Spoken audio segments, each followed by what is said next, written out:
하나님 말씀 마가복음 7장에서 봅니다.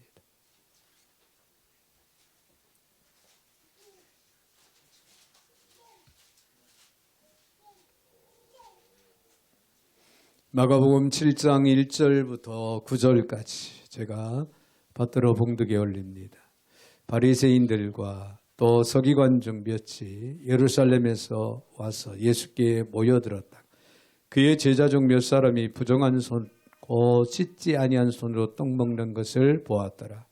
바리새인들과 모든 유대인들은 장로들의 전통을 지키어 손을 잘 씻지 않고서는 음식을 먹지 아니하며 또 시장에서 돌아와서도 물을 뿌리지 않고서는 먹지 아니하며 그 외에도 여러 가지를 지키어 오는 것이 있으니 잔과 주발과 놋그릇을 씻음이러라.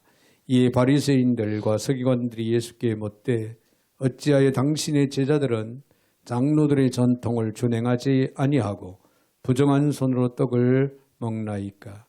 이르시되 이사야가 너희 외식하는 자에 대하여 잘 예언하였도다. 기록하였을 때 이 백성이 입술로는 나를 공경하되 마음은 내게서 멀도다. 사람의 계명으로 교훈을 삼아 가르치니 나를 헛되이 경배하는도다 하였느니라.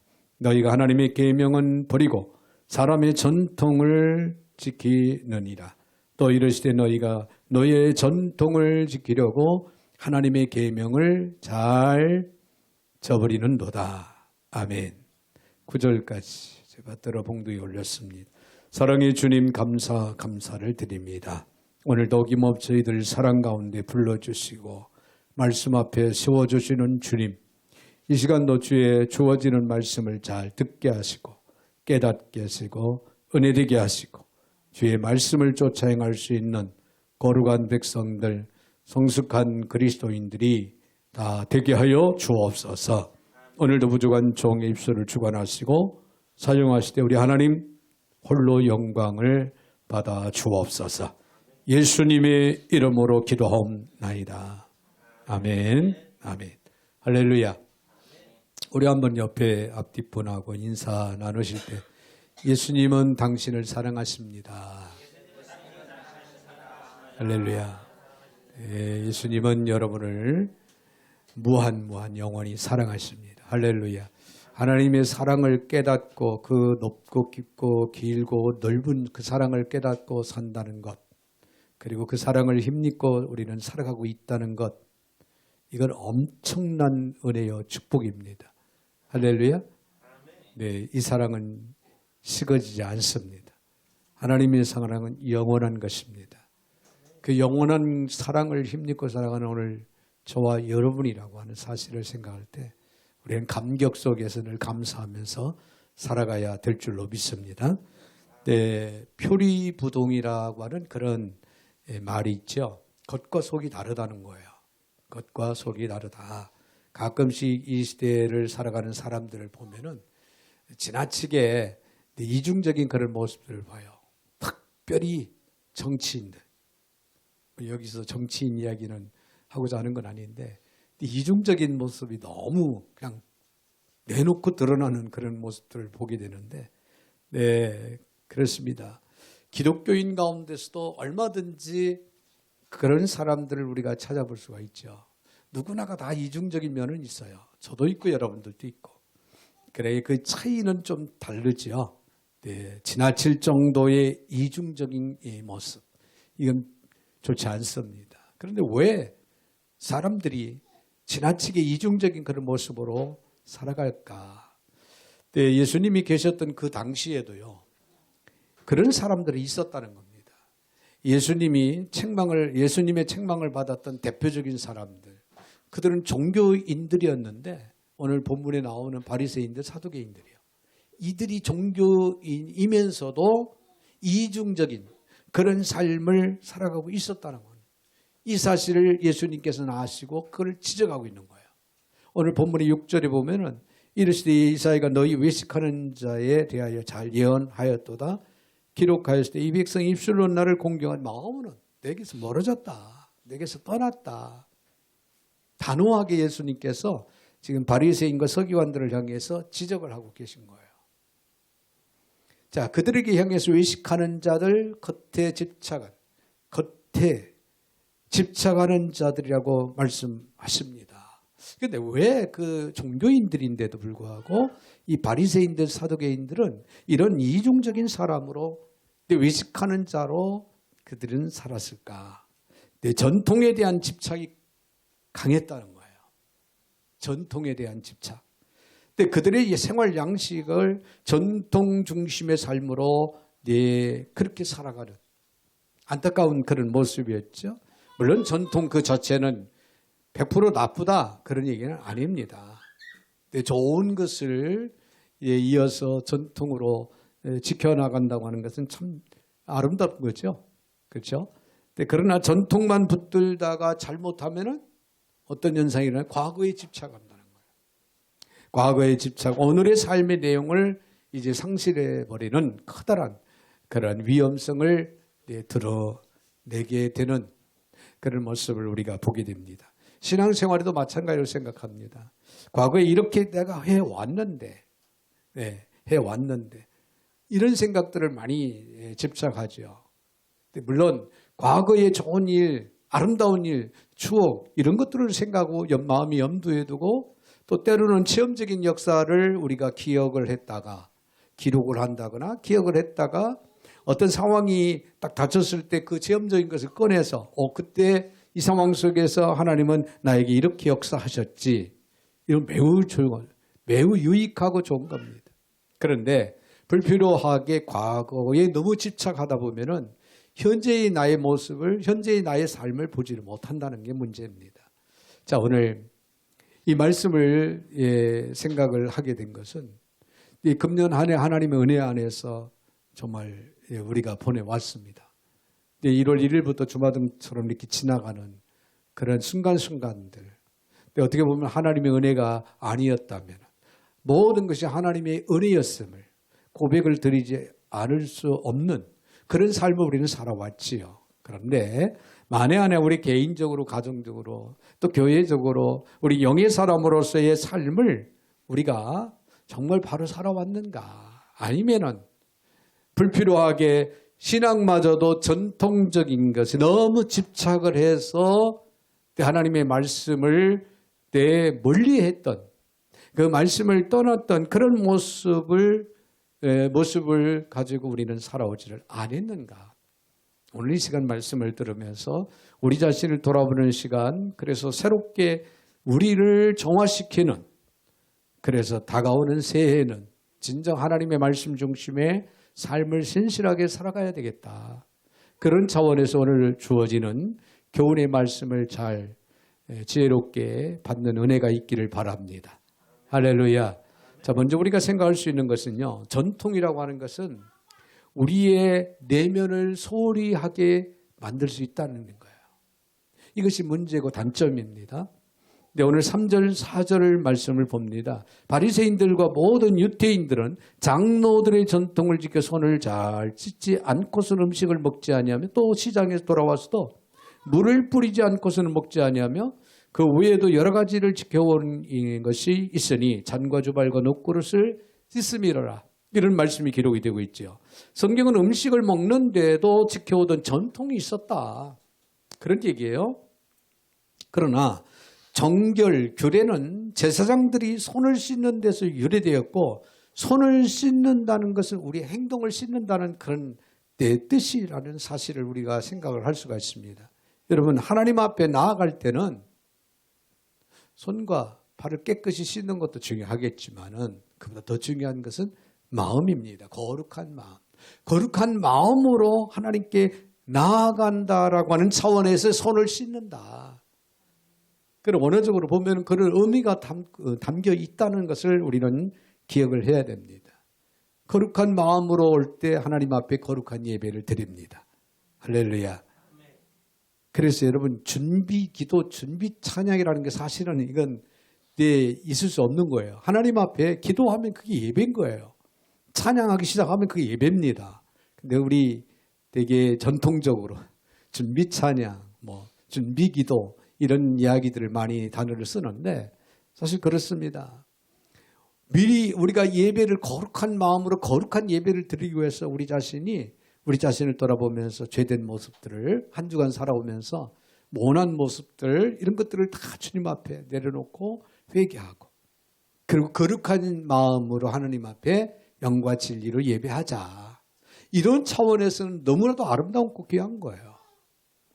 그래서 하나님 앞에 나와서 예배한다? 거룩한 예배를 드리 거룩한 제사가 가능하도록 자신을 관리해야 된다는 것. 따라서 손을 씻는다는 것이 중요한 것이 아니라 우리의 마음을 깨끗이 한다는 것이 더 훨씬 중요하다는 거예요.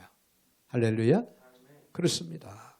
그런데 하나님의 율법을 더 잘 지키기 위해서 본질을 따르기보다는 오히려 다른 규례들을 만들어서 지켜 행했던 그랬던 유대인들. 그 유대인들은요. 이를 율법의 울타리라고 그랬습니다. 율법의 울타리라. 참 유대인들의 그들의 신앙을 보면은 엄청나요. 네. 주일날 안식일날 일을 하지 마라. 구약 성경에 그런 율법적인 말씀이 나오는 거 그걸 붙들고 주일날은 밥도 하면 안 된다. 언젠가도 말씀을 드린 것 같은데 하다못해 일을 하지 말라니까 이 손가락 하나도 쓰지 마. 그래서 불도 이렇게 켜고 끄고 그러지 않는다는 거예요. 그러면 어떻게 그런 불을 킵니까? 그러니까 타이머로 딱 맞춰놓은 예약을 해놓는다는 거예요. 참 기가 막힌 거예요. 근데 우리가 하나님 앞에 영적으로 그렇게 깨어있다 보면은 성인일 거야 아마. 엄청난 거죠. 그들의 율법을 그렇게 철저하게 지키려고 정말 노력을 하는 그런 모습들을 들은 기회가 있었는데요. 유대인들은 이처럼 율법의 울타리 속에서 갇혀서 그 율법 아니면 안 된다. 율법이 없이는 살지 못한다. 그 정도로 아주 강합니다. 그러다 보니까 규칙들이 너무 세분화되어 있어요. 시간이 갈수록 세월이 흐를수록 율법에 대한 어떤 규칙들을 만들어가지고 세분화시켜서 지킬 것이 한두 가지 아니에요. 네, 그 규칙의 본질인 하나님의 말씀을 망각하게 되는 그런 경우가 이 규칙들 때문에 인간이 만든 그 전통 규칙 이런 것들 때문에 하나님 말씀 중심에서 벗어나는 이런 모습, 이런 행위들이 있었다는 거예요. 그래서 하나님의 마음, 그 본질과는 상관없는 이상한 현상들이 이제 발생하는 그런 결과를 초래하게 됐다는 거예요. 예수님은 이러한 현상들이 어떻게 진행되어 가고 있는지를 주목해 보시면서 그들에게 중요한 경고를 지금 하시고 계시는 겁니다. 6절에서 다시 한번 6절을 보면 이르실 때 이사야가 너희 외식하는 자에 대하여 잘 예언을 기록하였을 때 이 백성이 입술로 나를 공경하되 마음은 내게서 멀도다. 마음은 내게서 멀도다. 주님은 마음은 내게서 멀도다 라고 그렇게 말씀하고 계십니다. 그들이 규례에 집착하는 동안에 마음이 점점 하나님으로부터 떨어졌다는 거예요. 하나님으로부터 멀어져 갔다는 거예요. 여러분 우리의 영적인 삶에 이게 참 매우 중요합니다. 열심히 주의 일을 하죠. 그렇죠? 전도도 하고 봉사도 하고 열심히 교회의 어떤 기관에 활동도 하고 열심히 합니다. 근데 진정 하나님의 말씀에서 나는 멀어져 가고 있지 않는가. 그런 삶을 우리는 살아오지 않았는가를 이 시간에 우리는 생각을 해야 된다는 거예요.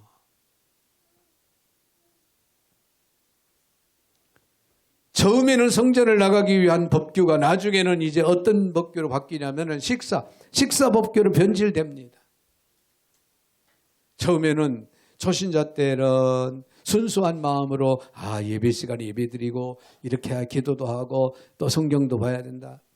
근데 이제는 지내다 보니까 성도 간의 관계성이 이제 좋아졌어요. 그러다 보니까 이제 동아리처럼 그룹으로 모여서 등산도 갑니다. 낚시도 갑니다. 골프도 치러 갑니다. 운동도 하러 갑니다. 매우 좋지요. 교제라는 건 좋지요. 그런데 일주일 내내 오늘 낚시할 생각만 나고 교회 오는 거예요. 말씀을 예배를 드리는데도 예배 끝나고 등산 가야지. 산 정상을 탈환하자. 이 생각이 막 머리에 가득 차 있는 거예요. 여러분 진정한 예배를 드릴 수 있을까요? 하나님의 말씀 중심에서 나도 모르는 사이에 어떤 규칙 때문에, 규약 때문에, 법규 때문에, 전통 때문에 하나님의 말씀 중심에 나는 멀어지고 있잖아. 그것도 모르고 우리는 살아갈 수 있다, 그런 얘기예요. 여러분, 심각한 얘기입니다. 시대는 이제 점점 살기 좋은 시대로 바뀌어져 가고 있지만 이제 하나님을 향한 우리의 영적인 삶은 아니란 생각으로 자꾸만 변질되어 나도 모르는 사이에 변질되어 가고 있다는 것을 우리는 꼬집어 줘야 돼요. 지적을 해야 되는 겁니다. 그래서 나 자신을 돌아보고 나 자신을 쳐서 복종시킬 수 있는 그런 신앙, 그런 영적인 깨우침이 우리에게는 있어야 된다는 거예요. 우리의 마음을 깨끗하게 하는 것으로 이런 본질을 떠난 이런 전통이 우리의 마음을 새롭게 하고 깨끗하게 하고 거룩하게 하는 것을 착각해서는 안 된다는 거예요. 절대로 그렇게 되는 것이 아니에요. 하나님 앞에서 내 마음 상태가 어떤가에 대해서 우리는 점점 무관심하는 이런 연약한 모습, 안타까운 모습을 보여서는 안 됩니다. 우리의 외면에 대한 관심과 집착이 반드시 내면의 성결을 보장하지는 않는다는 거예요. 마음의 관리를 법규와 전통으로 할 수는 없다는 얘기죠. 전통 중심의 신앙은 이런 내면의 관리를 소홀히 할 수가 있다는 거예요. 그래서 전통의 생활을 조심해야 된다는 거죠. 자, 그런가 하면 전통으로 말씀을 대신할 수 없다는 거. 이미 언급했습니다마는 절대로 말씀을 대신할 수 없다는 거. 오늘 7절을 봅니다. 사람의 계명으로 교훈을 삼아 가르치니 나를 헛되이 경배하는다. 사람의 교훈, 사람이 세운 어떤 법규로 인해서 살아가는 것은 하나님의 계명을 헛되게 만든다는 거예요. 사람의 계명에는 바리새인과 서기관들이 마치 금과 옥조보다 같이 여기는, 옥조로 여기는 장로들의 전통, 장로들의 그 유전을 가리킵니다. 이러한 장로의 유전은 하나님의 말씀이 아니라 사람들이 만든 규칙, 그런 제도예요. 제도예요. 이 교회에 총회가 있고 노회가 있고 총회가 있는데 총회에도 헌법이 있어요. 총회 헌법. 근데 말씀을 근거로 해서 그 헌법이 이루어졌지만 그 아래는 그 법규, 규약, 규칙 이런 것들을 보면은 사람들이 만든 거예요. 사람들이 만들되 인위적인 방법으로 만든 건 아니죠. 네, 기도하고 또 말씀의 근거로 하고 또 신앙적인 삶에 유익하도록 도움이 되도록 하기 위해서 물론 만들었지만 그러나 어디까지나 그건 진리가 아니고 사람들이 만든 장로의 전통입니다. 장로의 유전과 같은 거예요. 거기에 목을 매면 안 된다는 거죠. 그래요. 그렇습니다. 예전에는 목사 안수를 받는데 결혼을 해야 되는데 근데 지금은 결혼 안 해도 목사 안수를 주는 데가 있어요. 여자는 뭐 목사 안수를 받을 수가 없다 그러지만 지금은 뭐 감리교 순복음교 다 여자 목사 다 받잖아요. 안수 받잖아요. 근데 예전에는 막 목숨 걸고 지키려고. 지금도 그렇게 해보지. 지금은 안 그러잖아요. 이것이 사람이 만든 법규입니다. 거기에 너무 집착하면 안 된다는 거예요. 어떤 그 규칙, 그런 전통. 여러분, 전통이 진리로 둔갑되어 지키게 되어진다면 문제가 큰 겁니다. 예배도요, 전통이 생겨 그것이 법처럼 여겨지는 경우가 많지요. 여러분, 예배는 자신을 드리는 거예요. 하나님 앞에 올려드리는 겁니다. 내 있는 모습 이대로. 할렐루야. 거치장이 아니에요.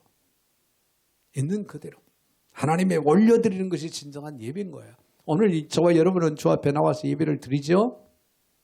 예배를 보는 게 아니에요. 예배를 우리는 드리는 겁니다. 올려 내 마음, 내 있는 모습 그대로 하나님 앞에 올려드리는 거. 그러나 어떤 사람은요.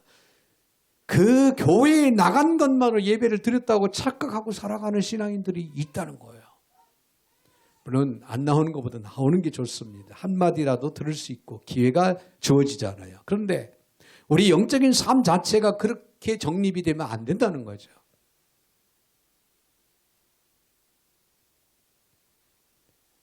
그것이 예배를 드렸다고 하는 보장이 될 수가 없습니다. 그가 어떻게 했느냐가 중요하지요. 정말 나의 마음과 찬양을 그분께 올렸는지, 말씀 앞에 우리가 무릎을 꿇고 성령과 하나님에게 붙잡혀지는 시간이 되었는지, 하나님이 주시는 말씀을 내 마로 내가 받기 위해서 내가 마음의 문을 열고 믿음을 받기 위해서 노력을 했는지. 물론 우리는 완벽할 수는 없습니다. 그렇죠? 그러나 하나님을 향한 우리의 그 중심 신앙은 바르게 정립이 되어야 된다는 거예요. 그런 체험이 있을 때 예배를 드렸다라고 우리는 감히 이야기를 할 수가 있는 겁니다. 예배는 내용이 중요하지 형식이 중요한 게 아니에요. 예전에 우리나라도 교동문이라는 게 지금도 찬송가 뒷편에 나와 있습니다. 저희 교동문 안 하잖아요. 그런데 신앙 고백은 제가 반드시 시킵니다.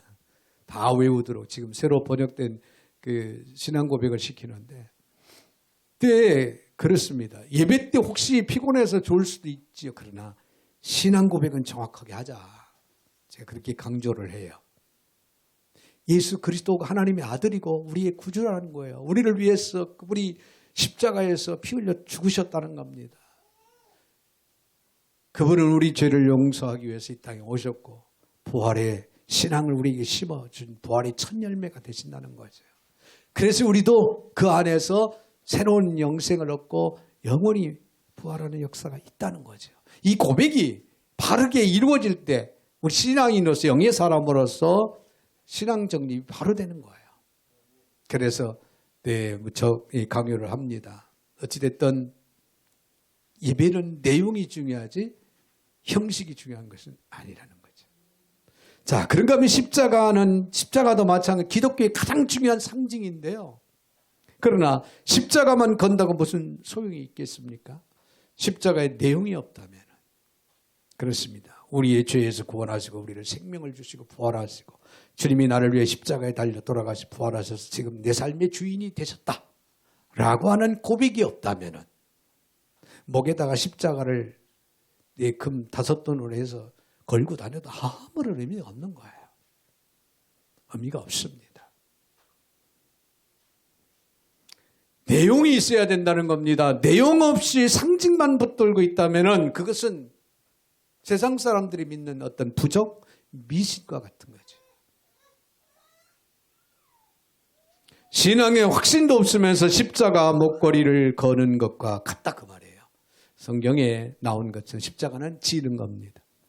우리 생활 속에서 십자가를 지고 주님을 따라가는 거예요. 할렐루야.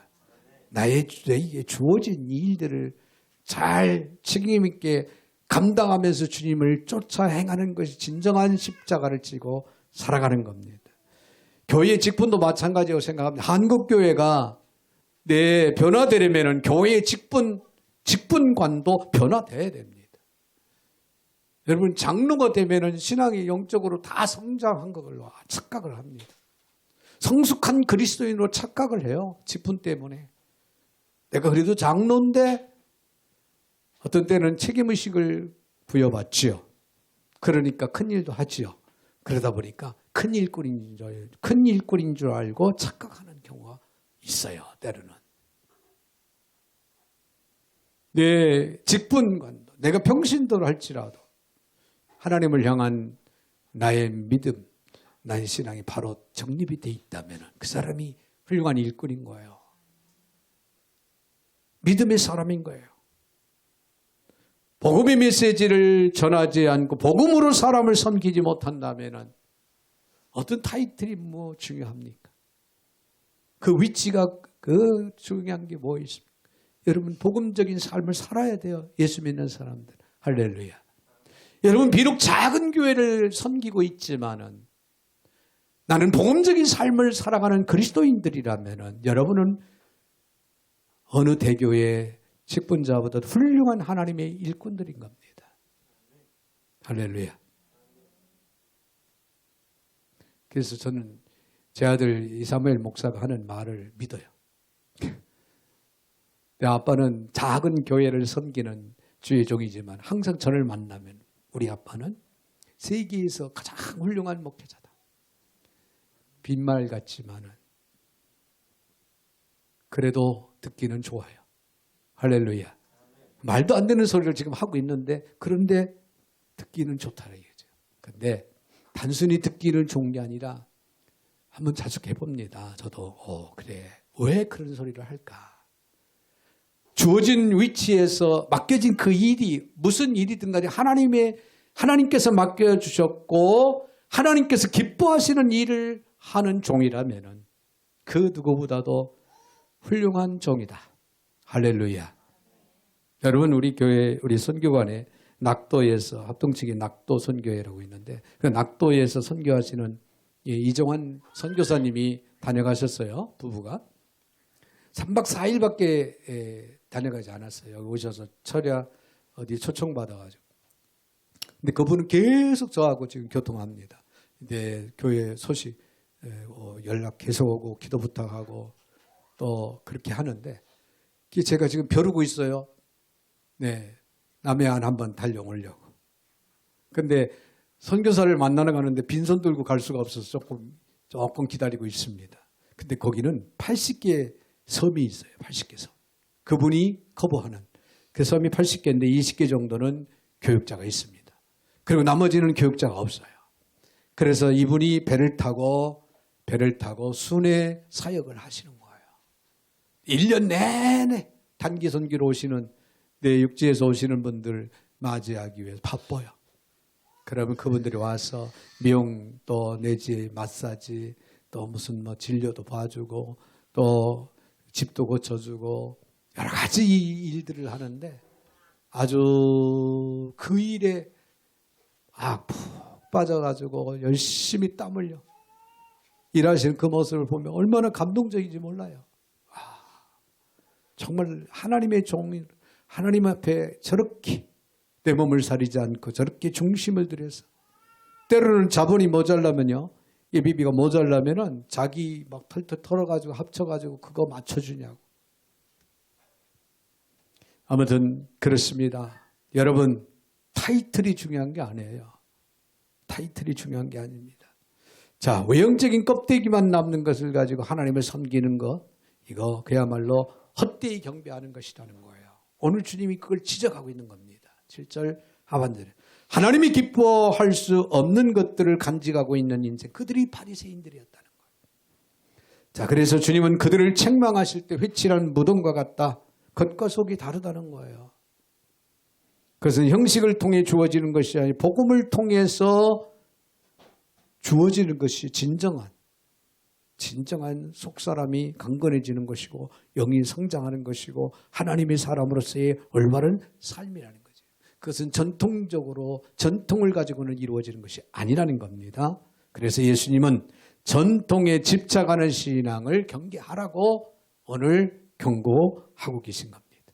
여러분 한 가지 더 우리가 기억할 수 있는 것은요. 전통은 심지어 말씀마저 폐기할 수 있다는 거예요.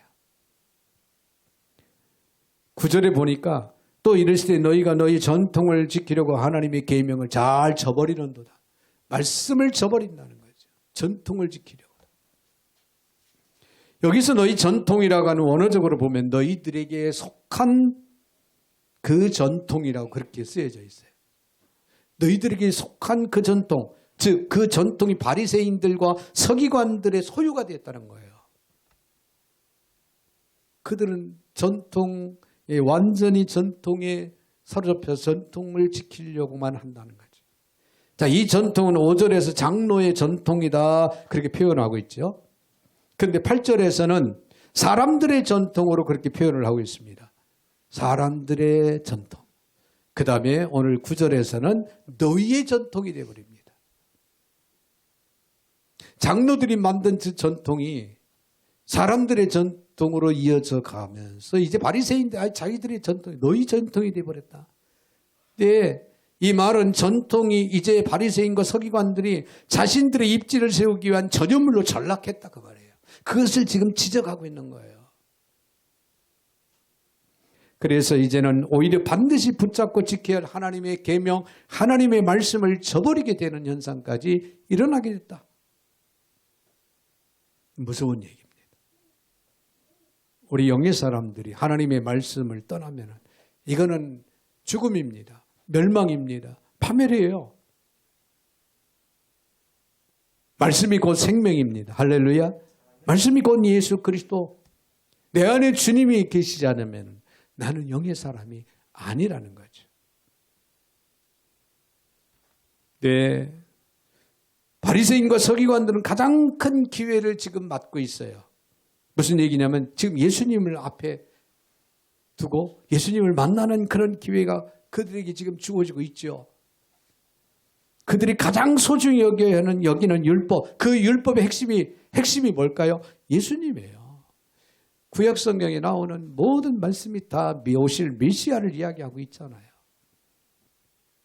그 율법 속에서 주님을 발견하지를 못하고 있는 거예요. 그래서 지금도 유대인들은 메시아를 기다리고 있잖아요. 네, 이스라엘 선교사님이 그러는데 지금은 예수와 이 신앙생활로 개종을 하는 사람들이 참 많다는 거예요. 그게 이제 마지막 때 이루어지는 현상인 것 같아요. 그래서 유대인들 중에도 이제 예수님을 구주로 영접하고 믿는 그런 사람들의 수가 벌써 몇 년 전에 한 3만 명이라고 그랬어요. 지금 벌써 지금 뭐 한 5만, 6만, 7만 이렇게 늘어났을 겁니다. 확산될 겁니다. 예수님의 율법과 선지자들이 나에 대해 증거하는 것이거늘 나에 대해서 선지자들은 즉 예수님에 대해서 이미 증거했다. 증거하고 있는 것이다. 그렇게 예수님은 그렇게 말씀하셨잖아요. 구약의 모든 율법의 핵심은 예수 그리스도. 즉 율법은 예수 그리스도를 가리키고 있었다. 그런 얘기예요. 그런 예수 그리스도. 그 예수님이 율법을 가장 소중히 여기는 바리새인들 앞에 지금 계시는 겁니다. 그런데 그들은 비본질적인 것으로 예수님을 지금 시험을 하고 농락하고 있는 거예요. 네. 율법에는 손을 씻으라 했는데 당신의 제자들은 왜 손을 씻지 않고 음식을 먹느냐. 비본질적인 거예요. 우리도 다른 일에 관심을 갖는 것이 아니라 예수님께 초점을 맞춰야 된다는 거. 예수님이 우리의 소망인 것을 믿으시면 아멘 하시기 바랍니다. 예수님을 만나고 예배하고 사랑하는 것이 가장 중요하다는 거예요. 그 외에 다른 것들은 그렇게 중요하지 않다는 거예요. 찬송에도 클래식한 찬송이 있고 또 우리가 잘 부르는 복음성과 같은 그런 찬양이 있죠. 그런 형식이 중요한 것이 아니에요. 각자의 차이는 있어도 그 안에 계시는 하나님을 경험하는 것이 중요하다는 거예요. 클래식을 통해서 하나님을 만나든 하나님께 영광을 올리든 복음성가를 통해서 하나님을 만나고 하나님의 음성을 듣고 하나님께 영광을 올리든 중요한 것은 하나님을 만나는 거예요. 하나님께 영광 돌리는 겁니다. 각자의 맞는 스타일대로 가는 거예요.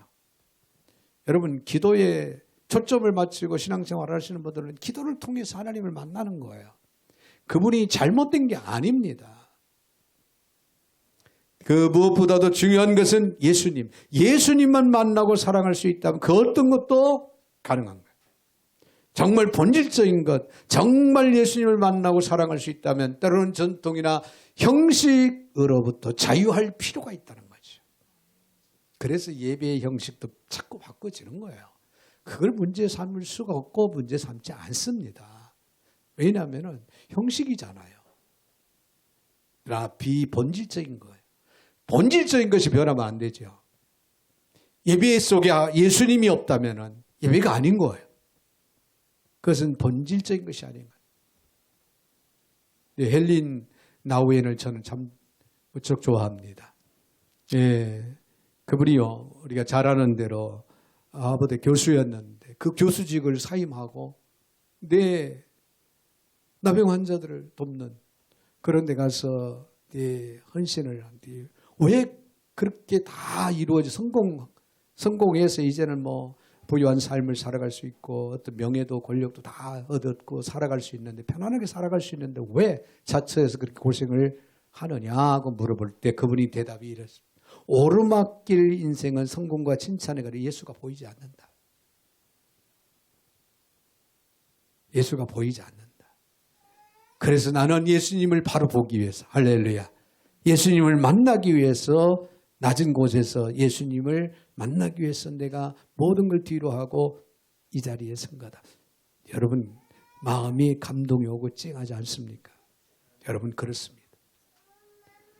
나의 환경이, 나의 지식이, 나의 어떤 재능이 예수님을 보는데 장애가 된다면 단호하게 포기할 수 있어야 된다는 거예요. 우리에게 필요한 것은 예수님입니다. 그래요. 여러분들 예수님을 만나고 예수님과 교통하는 것을 우리 청소년들은 게임이 방해가 된다면 게임을 버려야 돼요. 포기해야 되는 거예요. 세상의 친구들하고 대화가 통하지 않고 어울릴 수 없는 그런 것 때문에 나도 게임을 한다? 여러분, 세상 친구들과 가까이 할 수는 없지만 주님과 가까이 할 수 있다면 나는 그 어떤 것보다도 엄청난 보화를 얻는 거예요. 사랑하는 성도 여러분, 여러분은 예수님을 바로 만났습니까? 구원을 체험하고 하나님을 만난 놀라운 체험 속에 우리는 살아가고 있습니까? 네, 주님은 우리가 전통과 형식에 자유하고 주님을 만나기를 원하십니다. 오늘도 주님은 우리를 만나주기를 원하시고 그 만남 속에서 우리에게 풍성하게 은혜를 부어주시기를 원하고 사랑을 부어주시기를 원하고 체험적인 역사를 우리에게 허락하기를 원하십니다. 그 주님의 손길에 우리는 우리의 마음을 열어야 됩니다. 예수님을 가까이 하고 예수님을 만나게 하는 과정 속에 만나면 과정 속에서 장애가 되는 요인이 있다면 그것이 무엇이었든 간에 그것을 뒤로 할 수 있는 지혜가 우리에게는 있어야 됩니다. 오늘도 말씀 안에서 예배를 통해 주님을 만나고 주 안에 거하는 삶을 통해서 여러분 영적으로 이 시대에 깨어있고 성숙된 모습으로 살아가는 저와 여러분이 되시기를 주님의 이름으로 축원을 드립니다. 거룩하신 하나님 감사합니다. 오늘 거룩한 날 주님의 날 저희들 불러 세워주시고 말씀으로 하나님 새롭게 하심을 감사드립니다. 주신 말씀을 마음에 새기게 하옵소서. 삶의 지표로 삼고 묵묵히 믿음으로 전진해 나아갈 수 있게 하여 주옵소서. 그리고 예수님과의 관계성 회복 속에서 늘 영적으로 깨어있고 승리하는 삶을 살아가는 귀한 믿음의 권속들이라 되게 하여 주옵소서. 예수님의 이름으로 축복하며 기도하옵나이다. 아멘.